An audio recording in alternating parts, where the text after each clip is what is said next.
वंदे मातरम दोस्तों, class 12th geography के part 2 India people and economy के चैप्टर 1 पॉपुलेशन के सेशन थर्ड में आप सभी का स्वागत है। आज की सेशन में हम डिस्कस करेंगे distinct phases of population growth in India. Bharat में जनसंख्या वृद्धि की 4 सुस्पष्ट प्रावस्थाएं। तो आइए सबसे पहले समझ लेते हैं कि ये जो स्पष्ट प्रावस्थाएं हैं ये 4 क्यों हैं और इन 4 के होने के पीछे का हमने आधार क्या लिया है, यानी किस बेसिस पर हमने इनको डिस्टिंक्ट फेजेस में डिवाइड किया है। तो पहले हम देखते हैं कि ये इनके डिस्टिंक्ट फेजेस हैं। इनका मेन बेस हमने लिया है लास्ट 1 सेंचुरी की पॉपुलेशन ग्रोथ के डेटा। तो 1901 से लेकर के प्रेजेंट टाइम तक का ये जो 100 इयर्स का जो ड्यूरेशन रहा है, उस ड्यूरेशन में सेंसस से हमें जो पॉपुलेशन ग्रोथ के डेटा मिले हैं, यानी जनगणना के आधार पर जो हमें आंकड़े प्राप्त हुए हैं, उन आंकड़ों के अध्ययन से, उन डेटास की स्टडी से हमें कुछ कैरेक्टरिस्टिक यानी कुछ विशेषताएं हमारी जनसंख्या वृद्धि की पता चली और उन्हीं विशेषताओं के आधार पर, उन्हीं कैरेक्टरिस्टिक्स के बेसिस पर हम इसको 4 फेजेस में डिवाइड करते हैं, phase 1, phase 2, phase 3 and phase 4। तो आइए एक एक करके इनकी स्टडी करते हैं। ये इसलिए इंपॉर्टेंट हो जाता है क्योंकि सीबीएसई की बोर्ड एग्जामिनेशन में इन्हीं 4 फेजेस में से कोई ना कोई एक फेज से जरूर क्वेश्चन पूछा गया है। ये पिछले 10 ईयर्स का रिकॉर्ड रहा है। तो आइए इन फेजेस को 1 बाय 1 करके डिटेल में हम समझ लेते हैं। पहला है फेज 1। फेज 1 है वो आपके 1901 से 1921 तक का जो पीरियड है उसको फेज 1 के नाम से जाना जाता है। 1901 से 1921 की अवधि को हम प्रथम प्रावस्था या प्रावस्था कै के नाम से जानते हैं। इसी प्रावस्था को हम जनसंख्या वृद्धि की रुद्ध अवस्था या जनसंख्या वृद्धि की स्थिर प्रावस्था के नाम से भी जानते हैं। This period is also known as period of stagnant and stationary growth of India population. ऐसा क्यों है, इसको स्थिर प्रावस्था या स्टैग्नेंट और स्टेशनरी फेज के नाम से क्यों जाना गया, इसके भी कारण है। इसका कारण यह है कि इस टाइम पीरियड के दौरान हमारी जो पॉपुलेशन की ग्रोथ रेट रही वो बहुत कम रही है। कम कितनी कम रही है? इतनी कम रही है कि 1901 से 1921 में लास्ट के जो 10 इयर्स थे, यानी लास्ट का जो डिकेड था 1911 से 1921 का, ये 1911 से 1921 का जो डिकेड रहा या ये जो दशक रहा, इस दशक में तो पॉपुलेशन ग्रोथ रेट थी, जनसंख्या वृद्धि की जो दर थी वो ऋणात्मक दर्ज करी गई, यानी it was recorded as negative population growth. और निगेटिव क्यों रही? इसका कारण ये रहा both birth and death rate was high, कि जन्म दर और मृत्यु दर दोनों ही हाई थे। और इसकी वजह से हमारी ये जो पॉपुलेशन का ये जो पीरियड था पॉपुलेशन ग्रोथ के लिए, ये बहुत ज्यादा स्थिर वाला रहा। इसको इस तरीके से समझ सकते हैं हम, मान लीजिए थोड़ी देर के लिए कि उस समय हमारी पॉपुलेशन 1000 थी। अब 1000 पॉपुलेशन थी। अब हम बात करते हैं जन्म की, यानी बर्थ रेट की। बर्थ रेट के हिसाब से उस समय हमारे यहां पर किसी साल के दौरान 200 बच्चों का जन्म हुआ, तो हमारी पॉपुलेशन हो गई 1200, यानी 1200 लोग। लेकिन उसी समय मृत्यु दर भी ऊंची थी, जन्म दर ऊंची थी, हमने ले लिया, मृत्यु दर भी ऊंची थी। मान लीजिए मृत्यु दर कितनी, वही 200 लोगों की मृत्यु हो गई। तो ऐसी स्थिति में वास्तव में उस समय की पॉपुलेशन कितनी आ गई? वापस जितनी यहां पर पॉपुलेशन थी उतनी ही पॉपुलेशन यहां पर आ गई। इसका मतलब क्या हुआ कि हमारी पॉपुलेशन थी वो स्थिर बनी रही, यानी वो स्टेगनेंट रही, है ना, स्टेशनरी कंडीशन में रही। इसलिए इस प्रावस्था को हम क्या बोलते हैं? स्थिर प्रावस्था या स्टेगनेंट और stationary phase of population growth. अब ये जो both birth and death rate थी, why these both were high, ये दोनों की दोनों हाई क्यों थी? उसका कारण हम देख लेते हैं। इसका कारण होता है poor health and medical services. दूसरा कारण है illiteracy of people at large, बड़ी संख्या में लोगों का निरक्षर होना, अशिक्षित होना।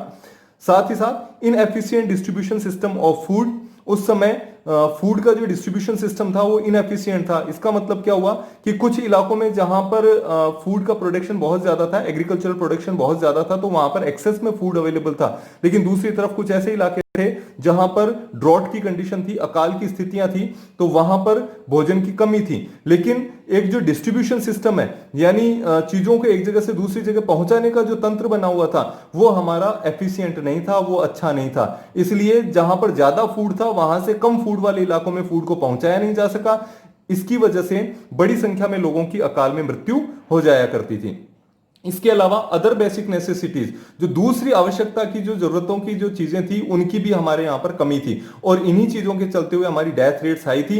जब डेथ रेट हाई थी तो लोगों का मानना था कि परिवार में ज्यादा से ज्यादा बच्चों का जन्म होना चाहिए, ताकि यदि कुछ की मृत्यु भी हो जाती है तो परिवार में कोई तो होगा सर्वाइव करने के लिए, इसलिए ज्यादा जन्म के ऊपर फोकस किया जाता था। तो ये स्थितियां हमारे फेज वन की स्थितियां थी। फिर नेक्स्ट आता है फेज टू। फेज टू का पीरियड था वो 1921 से 1951 का पीरियड था। इस पीरियड को हम स्टेडी पॉपुलेशन ग्रोथ यानी स्थिर जनसंख्या वृद्धि की अवधि कहते हैं। स्थिर जनसंख्या वृद्धि की अवधि से क्या मतलब है कि यहां पर पॉपुलेशन की जो ग्रोथ थी, पहले हमने क्या देखा, जो प्रथम प्रावस्था थी उसमें अल्टीमेटली हम उसी स्थिति पर आ गए, इससे क्या हुआ, पॉपुलेशन की ग्रोथ हुई नहीं थी। लेकिन यहां की जो अवधि थी इसमें क्या हो रहा है, इसमें पॉपुलेशन की ग्रोथ हो रही है, लेकिन कैसी हो रही है, बहुत ही धीमी गति से, बहुत ही स्लोली। तो धीमी गति से यहां पर पॉपुलेशन की ग्रोथ हुई है। कैसे हो पाई है धीमी गति से, पहले तो नहीं हो रही थी, अब क्यों हुई, उसकी वजह है an overall improvement in health and sanitation through out the country brought down the mortality rate.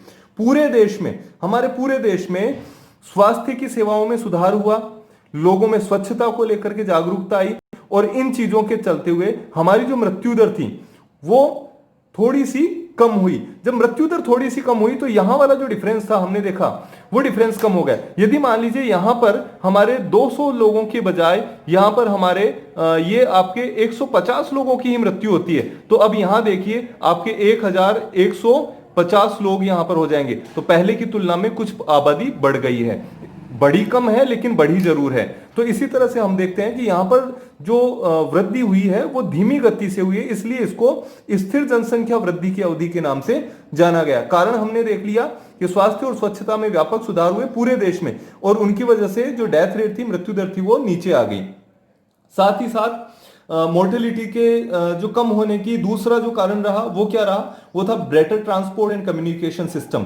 अब जो हमारे ट्रांसपोर्ट यानी परिवहन की जो सुविधाएं थी, परिवहन क्या करता है, एक जगह से दूसरी जगह पर सामान को लाने ले जाने में मदद करता है। तो परिवहन के और कम्युनिकेशन यानी एक दूसरे के साथ में वार्तालाप होता था, उसके सिस्टम में इंप्रूवमेंट हुआ, इससे हमारा डिस्ट्रीब्यूशन सिस्टम सुधर गया।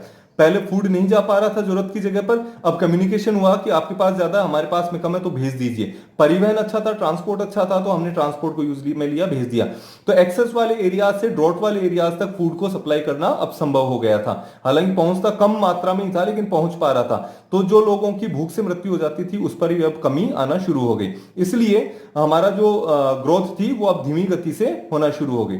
फिर हमारे जो हेल्थ केयर फैसिलिटीज हुई, हेल्थ में सुधार हुआ, उसकी वजह से क्या हुआ, हमारी क्रूड बर्थ रेट सीबीआर जो थी वो हाई हो गई। सीबीआर यानी जो बर्थ था वो तो हमारी सोच थी कि बर्थ तो हमारे ज्यादा ही होने चाहिए, वो तो हाई रही, लेकिन हमारा जो डेथ रेट थी उसमें कमी आ गई।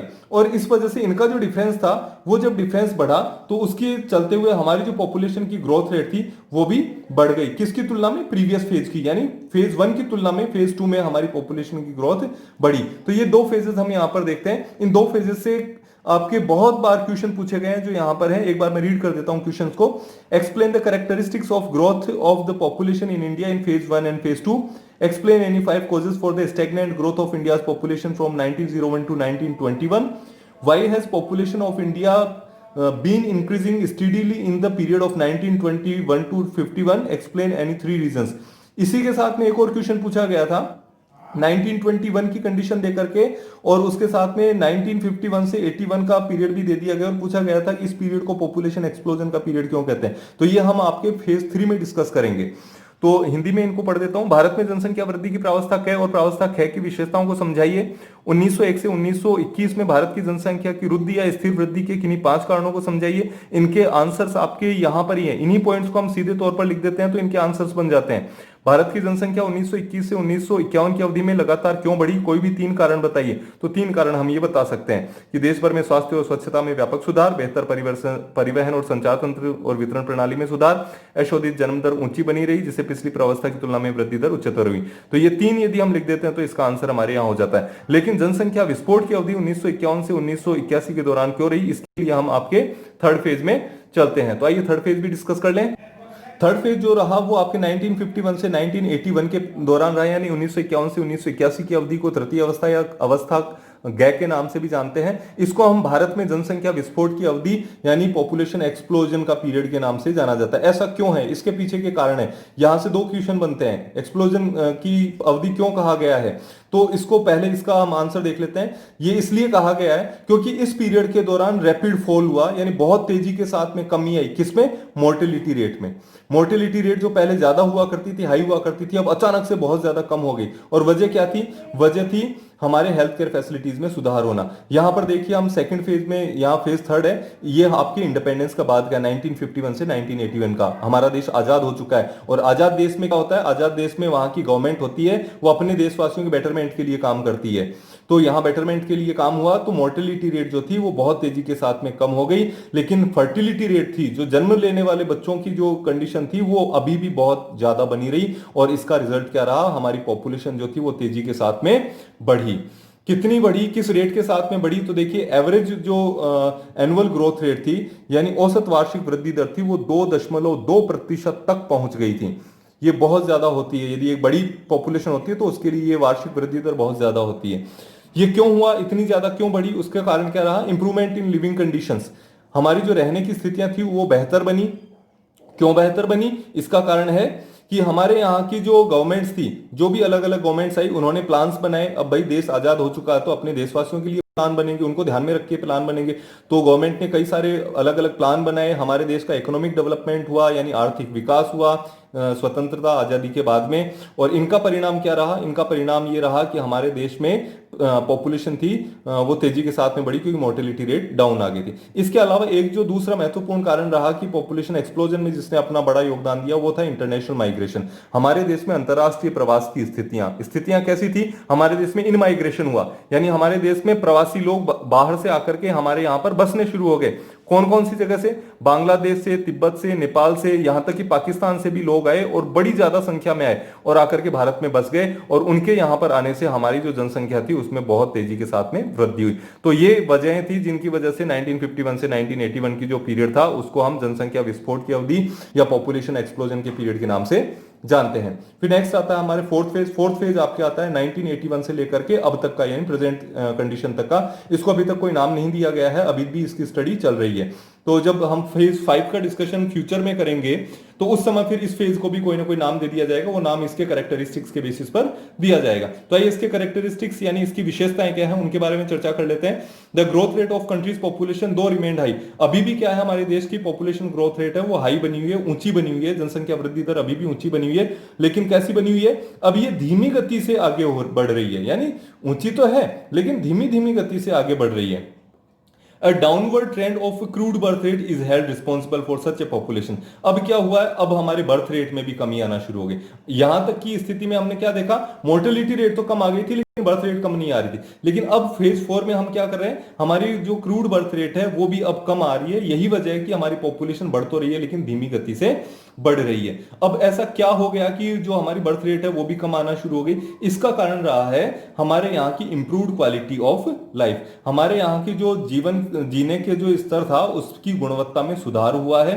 खास तौर पर हमारे यहाँ पर महिलाओं की शिक्षा जो थी उसमें बहुत सुधार देखने को मिला। आज लगभग सभी जो लड़कियां होती है उनको स्कूल भेजा जाता है और उनकी शिक्षा चल रही है। और जब शिक्षा चलती है तो शिक्षा एक लंबे समय तक चलती है, और ऐसी स्थिति में जहां पहले उनका विवाह कम उम्र में हो जाता था आज नहीं होता है। और इसकी वजह से क्या होता है? इसकी वजह से हमारे जो जन्म दर है बच्चों की वो कम हो गई है। यानी अब हमारे जो विवाह के समय की औसत आयु थी, जो एवरेज एज होती है शादी के टाइम की, उसमें कमी आ गई है। और इसी के परिणाम स्वरूप हमारे देश की जो जनसंख्या वृद्धि दर है उसमें भी कमी आई है। लेकिन अभी भी हमारे कंट्री के अंदर जो जनसंख्या वृद्धि दर है वो अभी भी ऊंची बनी हुई है, स्टिल इट इज हाई।